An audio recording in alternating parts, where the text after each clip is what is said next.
What's up? Another day, another ride. Artric again. At balik na naman tayo sa pagmumubit for today's video. Kamusta naman kayo mga ka-rides? Start na ulit ako sa pagiging mubitero. Eto na nga, may nakuha na akong first booking for today. So ito ay isang cashless. Cashless ang kanyang mode of payment. Gusto ko yung cashless dahil wala na akong wala nang laman ang aking wallet. hindi na ako makuha na ng komisyon ng platform na to. So yan ang ating first booking ay papunta ng Santa Teresita. So may to, Santa Mesa Heights ba to? Tama ba? Oh, Santa Mesa Heights nga. So meron na lang ako 900 meters na nalalabi papunta sa ating first booking. So grabe, sigurado bakbakan ng traffic ngayon. Lapit-lapit na sa first booking. Tumatawag na siya. Tinatawagan niya ako, hindi ko naman siya masasagot. Masasagot ko siya pero nasubsob ako.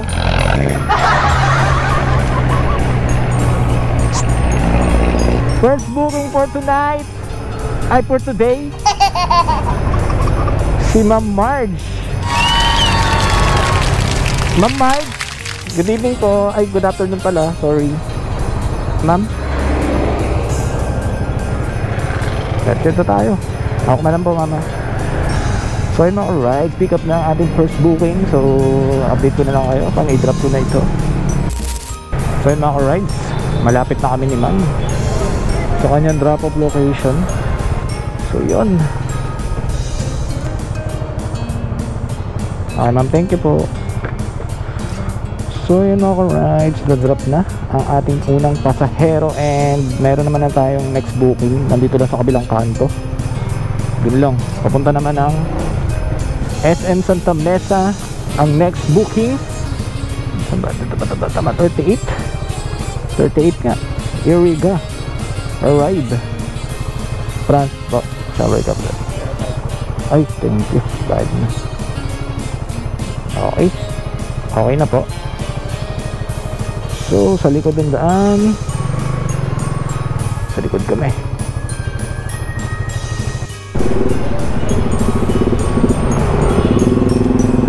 Then mga rides, dito na kami sa drop off ni Sir.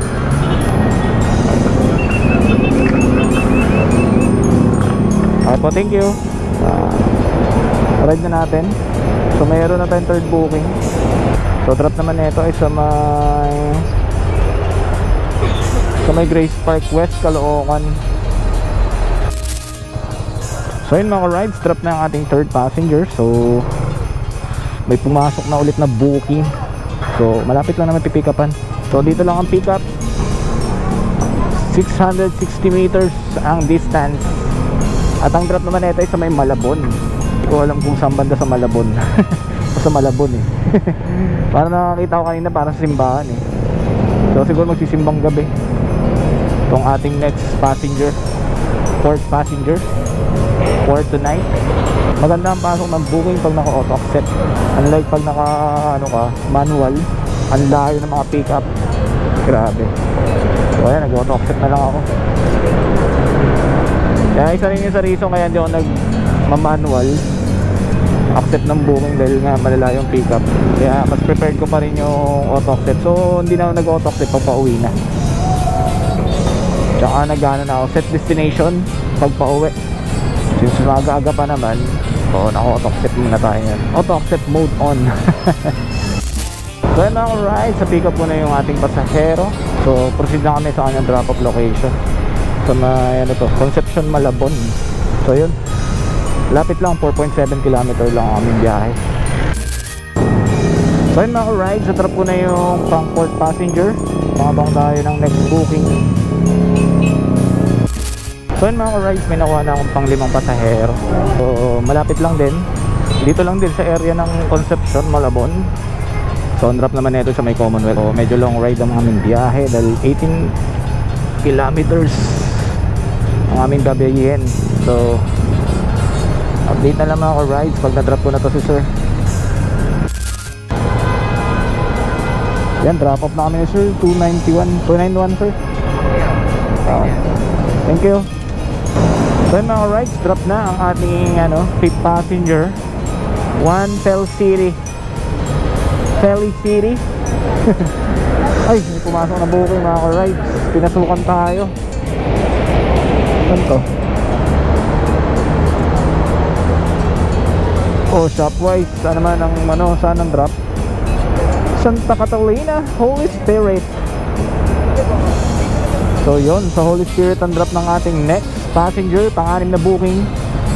Sakto lang, dito lang, Shopwise. White Shop. Message natin, arrive na tayo. Nicole, opo. Okay na ma'am. Let's go na sa kanyang drop-off location. 6.6 km ang aming biyahe. So yun, drop-off na. Okay.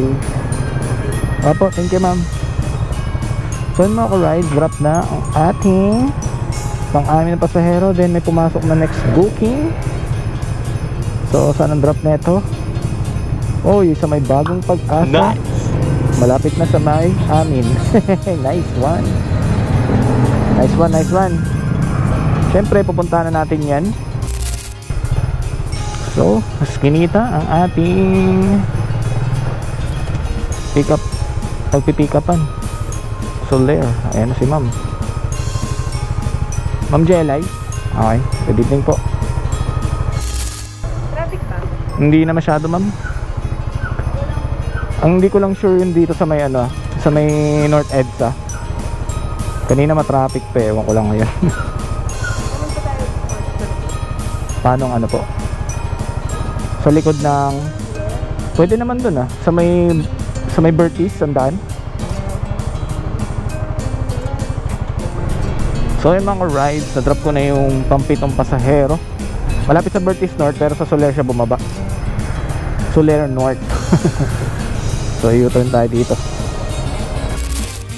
So yung mga rides, salamat sa panonood, like and share ng ating mga video. Siyempre, thank you kay Lord. Safe ang ating biyahe. Safe ko na natin ang mga pasahero sa kanilang mga drop-off location. So yun lang mga rides, salamat. Ride safe always, keep safe, and God bless us all. Good night.